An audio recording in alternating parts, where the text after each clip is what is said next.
Hello, everybody, and welcome back for Week 2 NFL preseason for the Friday night slate. I'm going to be your host today, Sean PSU Fans 2 Newsham. We have a 3-game slate tonight. We're going to run through each and every team so you guys are familiar with the plays that we like for tonight and so that you guys have a bit of strategy going in. First thing to note with tonight's slate is the first 2 games, the Panthers, Patriots, and Saints, Packers, have both had joint scrimmages this week. What that typically means is that more back-end guys play during the preseason games and starters typically sit. We do have conflicting reports with regards to the Patriots, which we'll talk about as we go here, but we might see more back-end guys play here than we normally would. We're going to start here with the Carolina Panthers. We've heard reports that they are mainly going to play second and third stringers. So it's been rumored that PJ Walker will start in this game. So we do not expect to see Baker Mayfield or Sam Darnold for the Panthers. I actually think it's a pretty good spot for Matt Corral to get a extended run here. Last week, he did not play as much as one would hope, but with his mobility, I think he has at least the possibility to play half, maybe more in certain situations. And if Corral gets a half with his mobility, he could definitely be a top-end quarterback play on the slate. And people will probably go under own on him due to the snaps he had last week. However, other people like Baker Mayfield played last week, and those snaps are now more available for Corral. I don't expect to see McCaffrey. I'm not sure even if we see Chuba Hubbard. And Giovanni Ricci is a tight end, actually. So despite being listed here at running back, he is a tight end on the team. He is a running back on the sites. And he actually will play quite a bit at tight end, but I'm not really looking for him. I think Spencer Brown is my preferred running back here. He saw 29% of the snaps in week 1. If Chuba Hubbard does not play here, we could see a more extensive run even for Brown than we did last week. Looking at the receivers, Rashawn Henry, you see, played 65% of the snaps in week 1. He had 0 catches on those. That is something Rashawn Henry does. He typically runs wind sprints down the sidelines. If he does catch one or get a touchdown or a target, it's likely to go for a long touchdown. So he is still a great play, a GPP option where people probably aren't going to go. But you see a lot of the snaps were to back-end guys like Zylstra, Kirkwood, Rambo, Henry, and Derek Wright. I expect to see the same here. Shi Smith is questionable. He's a bit banged up, and I'm not sure how much Rashard Higgins will see here. So I definitely say the back-end guys are viable to some extent. Looking at the tight ends, we have a lot of issues at tight end here for the Panthers. Tremble, Ian Thomas, Steven Sullivan, Colin Thompson, and Josh Babbitts are all banged up or questionable for this game. Jared Scott is the only guy listed here that will play for sure. And then also you have to factor in that Giovanni Ricci is also a tight end as well.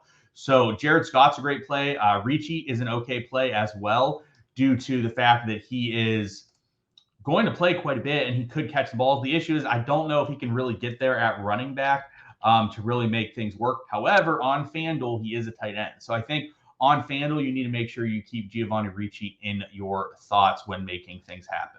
All right, moving on to the Patriots. So currently with New England, we have had rumors that the starters are going to play. Apparently, they've been very poor thus far during the preseason and have not looked good on offense.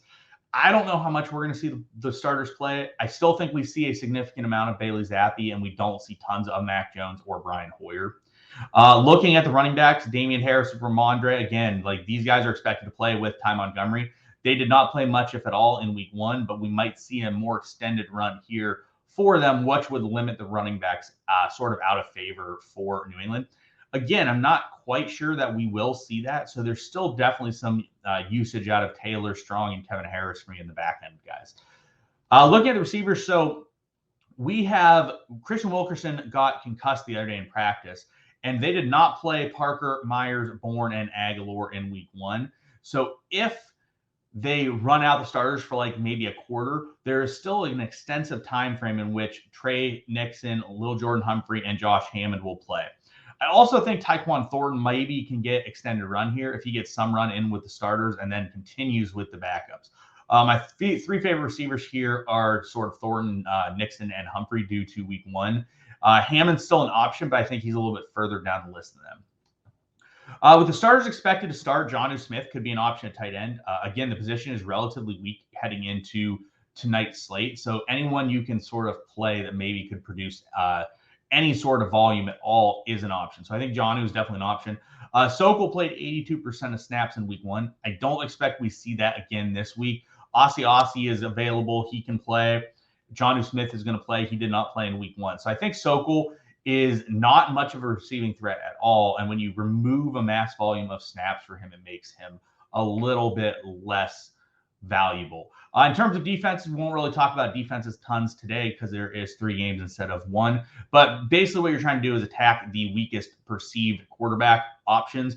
And then also if the quarterbacks are mobile and could run into mistakes, that's where you want to be. It is possible New England defense is pretty strong here. We have PJ Walker and Matt Corral likely to get the whole game.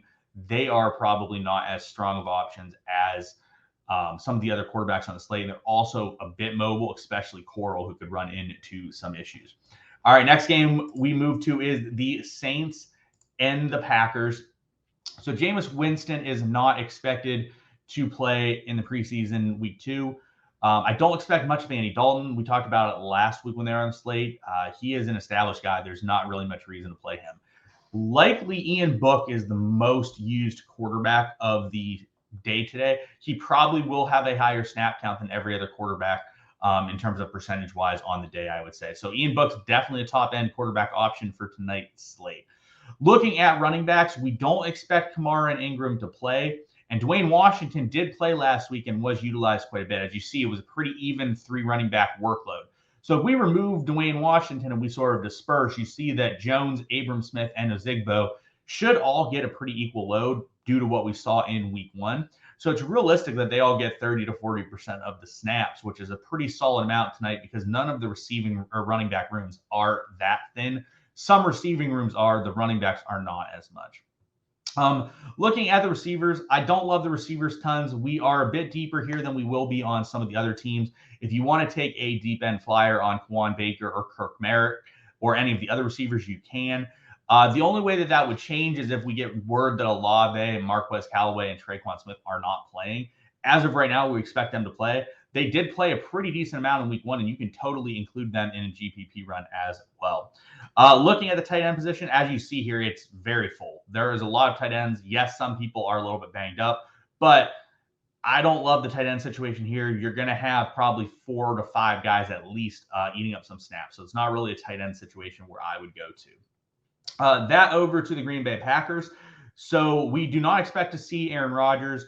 Last week, we saw Jordan Love play quite a bit more than Danny Etling. I would expect similar type of rotation this week, which makes Love one of the better quarterback options on the slate.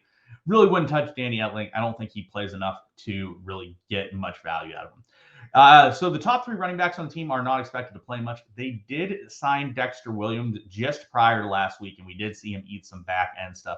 However, they did cut BJ Baylor this week. So this situation is very prime for running backs. Tyler Goodson is one of my favorite running backs on the slate, along with Patrick Taylor. I think Williams is usable, but I think more back end. I definitely think they are going to use Taylor and Goodson a bit more here than anything else. Moving to the receivers, as you see, we don't expect any of the top end guys to play. And Danny Davis played quite a bit last week and likely will not play today due to an injury. They did sign Travis Fulgham yesterday or 2 days ago. So he is now on the team, but I wouldn't expect tons with him. When you remove all that, you're down to 5 guys. It was pretty clear in week 1 that they wanted to give those 4 guys, Amari Rodgers, Dubes, Samori Toure, and Juwan Winfrey, the run. What I will note here is Romeo Dubes is having such a hype train going with him, and I love him as a player. I think he's a very solid player. He really produced at Nevada. But you see here, he played about half the snaps of Rodgers and about 60% of what Samori Toure played. Those guys are going to be a lot less owned, I think, in GPPs than that of Romeo Dubes, and they likely will have more opportunities than him. So I think that's a good spot to gain some leverage here and get some of these other guys instead of Dubes, who will likely be more chalky. In the tight end room, we saw Josiah DeGuara play quite a bit last week, and DeGuara is a pretty decent receiving option as a tight end. He was used in the pass game quite a bit at Cincinnati. I think that he's one of the better tight end plays on the slate as well. All right, last game of the night, we have Houston versus the Rams. This will be one of the most shallow rooms we will see all preseason that really I've ever seen when we get to the Rams. But starting with Houston, so Kyle Allen has returned to practice with missing last week due to COVID. So with his return and Davis Mills already playing in week 1, Lovie Smith has not really said who's going to play. I find it difficult to imagine Driscoll gets 87% of the snaps again. So with that, I think he is still an option as a quarterback, but a more lower end one compared to some of the other guys. At running back, it's pretty clear that Marlon Mack and Dameon Pierce are the top 2 guys. Rex Burkhead is a long-term veteran that they probably will not use here. Once you remove those guys, it's Royce Freeman and Dare Ogunbowale. When you look at the snap counts last week, Royce Freeman played 62% of the snaps. I don't really see tons more snaps going to Marlon Mack and Dameon Pierce here. And if that's the case, you could be looking at Freeman getting a 10 to 15 touch type of game tonight, which is really, really strong in the running back situations tonight. So I really like Freeman. I think Ogunbowale has a chance to see an uptick in snaps. 5% was really light in week 1. So that's something to note with Houston. The receivers, so Connor Weddington ran 65% of snaps last week. He did have a couple catches. As you see, though, every receiver pretty much played except for Brandon Cooks. Drew Estrada is also banged up. I'm not sure if he'll play. But when you're looking at it, you see an 8 to 9 receiving situation. If you want to use some of these guys in GPPs, I think that's totally fine. But again, they're not as good as some of the other situations. Moving to the tight end situation. So Pharaoh Brown has not practiced as of 2 days ago, and Brevin Jordan is not looking 100%. So it's realistic that they do not play Brevin Jordan here. And with Currentiano and Auclair possibly banged up as well and out, you could see a situation here where it's basically Seth Green and Mason Schreck. Seth Green to me is a much better offensive and receiving option than that of Schreck, so I definitely would prefer him over Schreck. However, if you're running GPPs, probably including both makes sense. Okay, over to that of the Rams. So it's been rumored that John Wolford's going to play the first half. Bryce Perkins is going to play the second half. If that's true, Perkins is still a solid option due to his mobility. We saw last week, I think he put up the top score of all quarterbacks last week. He did play a significant amount more than he is expected to in this game. But even with the half, due to his mobility, Perkins is an elite level quarterback option on this slate. I probably wouldn't touch Wolford much because I think he's capped at a half. If he leaves early, let's say he only gets a quarter, which is totally within the realm of possibility, it really would be a knock on him as well. So I do think Perkins has upside to play more than a half, whereas Wolford is pretty capped out at a half. The running back situation here, you have Funk, Calais, AJ Rose, and Trey Regis. Expect them all to be relatively flat and a similar sort of expectation between them. You can run them all in GPPs. None of them really stand out, and we do have better rooms. However, there are not the most running backs available tonight that would make sense. So you definitely might want to include them in GPP runs. But again, there's not really anyone that stands out here in terms of this guy's going to get a bulk of the load. Now, on to the thinnest position that I think I've ever seen in terms of receiving core in the preseason. The Rams receivers. So we do not expect Cooper Kupp or Allen Robinson to play in the preseason. We know that Van Jefferson is out. We know that Brandon Powell and Jacob Harris are both banged up. Brandon Powell, I guess there is rumors maybe he could play, but apparently he has a knee injury and has been standing off to the side. So we're marking him as out. We don't think he's going to play. JJ Koski left practice this week with a shoulder injury. That only leaves Lance McCutcheon, Landon Akers, and Austin Trammell as receiving options for the Rams tonight. As you see last week, McCutcheon and Akers played 87% of snaps for the Rams. I don't see how that number gets any lower here. I think we're going to see some 2 running back sets and some 2 tight end sets that will alleviate a little bit of the receiving options. But realistically, there's a situation tonight where McCutcheon, Akers, and Trammell are the only receivers that play for the Rams. So all 3 are fantastic options, both in cash and in GPP. I do think that Skowronek and Atwell will probably be available if they're needed, but I wouldn't recommend playing them for DFS purposes. More so that I do think they will be available. Maybe we'll get a little bit of run just to alleviate some of the snaps on the other guys. Tight end situation, we see last week, Bland, Hopkins, Roger Carter all played a reasonable amount of snaps. I think they're all viable options in GPP from a tight end perspective, and you can run.